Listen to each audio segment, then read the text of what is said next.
all of a sudden there's this woman in her mid-30s sticking her tongue down my throat. I just remember panicking and pushing her away and saying, no, please, no. Hi, my name is Justin Woodbury, and this is my story of growing up in a cult and experiencing and surviving from sexual abuse. I grew up in Ann Arbor, Michigan, on a small farm. Our family was always part of the church that I grew up in. Right before I was born, my parents started attending that church. I was in the church a lot. It was very rare that we missed church. They just felt like the only answer is Christ. In order to be more like Christ, women were not allowed to wear pants. They had to wear long, flowing dresses. We weren't allowed to watch TV. We didn't listen to the radio. We were so strict in it that even other cultist churches called us a cult. It was all I knew. So growing up in the church, there was always just this very unhealthy loyalty and obedience that was demanded from adults. We were not allowed to ask why or question any authority, and any authority meant any adult. One day, a family joined our church. They quickly became family friends with us, and that's when things kind of took a turn for the worse. The Messiah family joined our church, I think, when I was around 8 or 9 years old. Mrs. Messiah, which is what I called her at the time, she would come and sit down next to me and ask me about my day or ask me about what I liked to do. And I always thought she was super cool, and I actually trusted her. She was an authority by default just because she was an adult, but she also had responsibility and authority in the church, and she sang in the choir. She was kind of a friend, even though at 13, she was more than twice my age. First time something kind of happened, my sister had her open house when she graduated, and so I was 15 at the time, and it was actually in our barn. She went into our barn and she knew that I liked to lift weights. She's like, isn't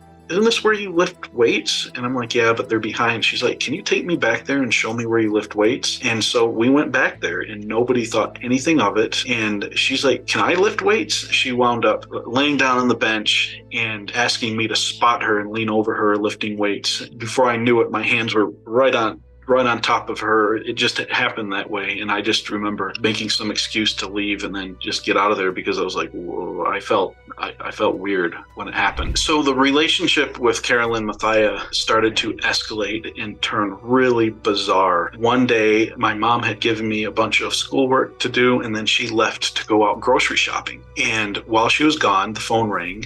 And I picked it up, and it was Carolyn Mathia on the phone calling for my mom. So we talked for a little bit, and she started teasing me with this dream that she had. She wound up telling me that we got married and had the most passionate sex and that I was the best lover that she had ever had. And so it turned really quickly to an innocent dream that she didn't think she should tell me to this really steamy type dream that she had about me that was very explicit. I mean, my heart was pounding and I was having so many different emotions. Strangely enough, not one of those emotions was that this is wrong. There was that part in my head, but it was more, this must be right because she's my mom's best friend. She's a respected elder and all those things. But if I'm being honest, I wanted to hear more. Like, what in the world? I was intrigued. So the phone call just ended with her telling me that she had had this attraction to me ever since I had turned 13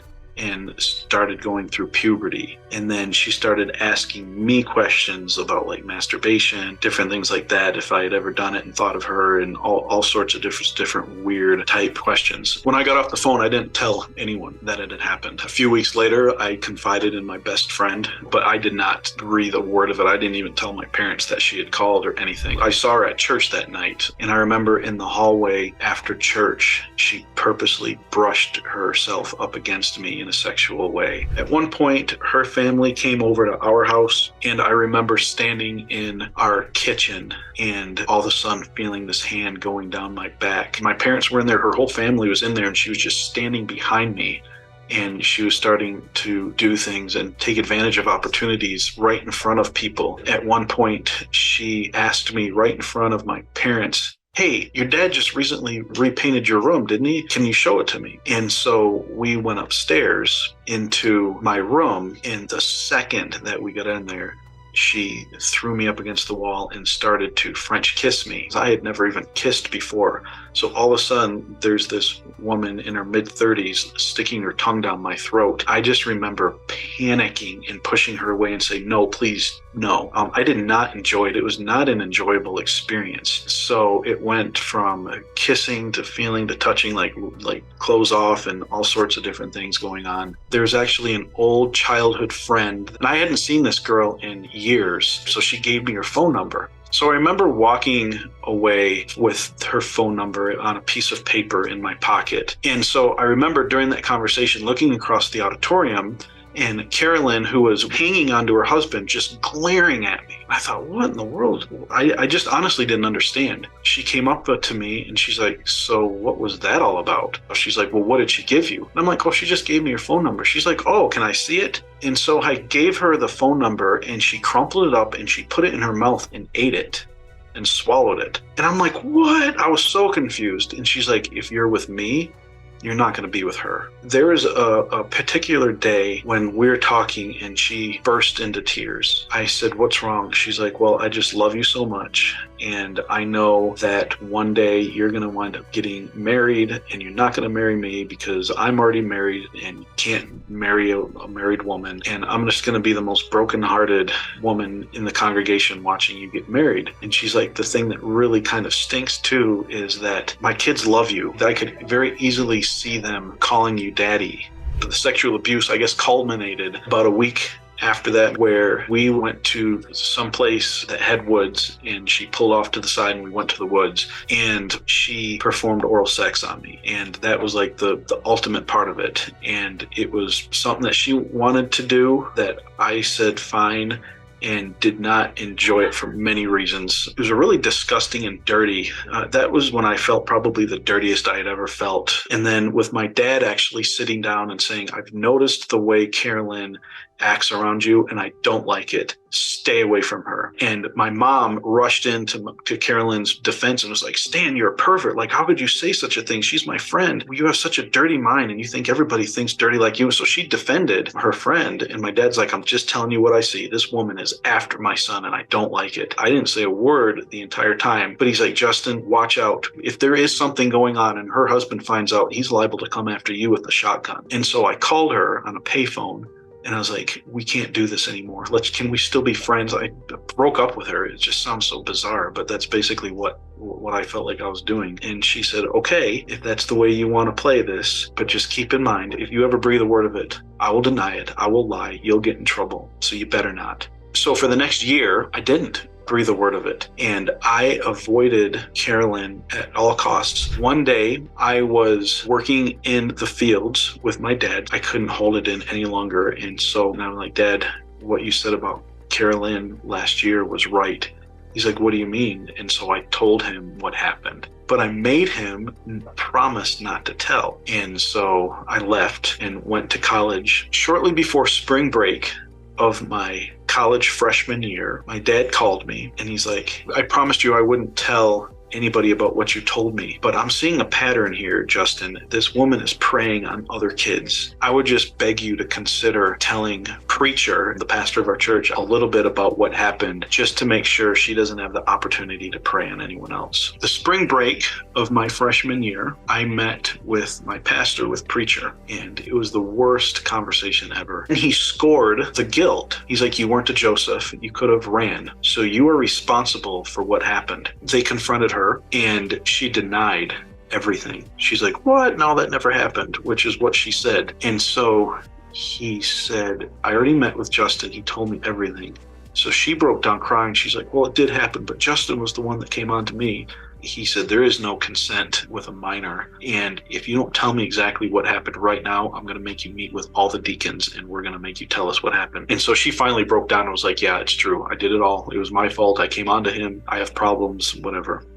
I had to meet with her husband and apologize for stealing his wife. And then she had to apologize to my parents as well. And then that was it. I didn't get counseling. It would have made our church look bad if it had gone public. And so they were just, they hid it. They swept it under the rug. The Matthias left the church and started attending another fundamental Baptist church in the area. That happened to them. What happened to me is I started eating excessively, like out of control, gorging myself, binge eating. I graduated in 2003, moved back to my hometown in Ann Arbor, Michigan, and got a job as the music director of my church that I grew up in, Ann Arbor Baptist Church, as well as a job teaching at the Christian school. I got into school, I looked at my roster, and the first name I saw on the roster for my choir was Joshua Mathia. That was Carolyn Mathia's oldest son. Because she knew who was going to be teaching, she decided to enroll her son in my choir. So all of a sudden, I had to see, after all those years of being in college and stuff like that, I had to see Carolyn Mathia on a regular basis. In 2010, I left Ann Arbor and moved to Colorado. When I moved to Colorado, I began to get to know who wound up being my wife, a girl named Emily, and then we got engaged to get married. And I announced it on Facebook. One day I came home from work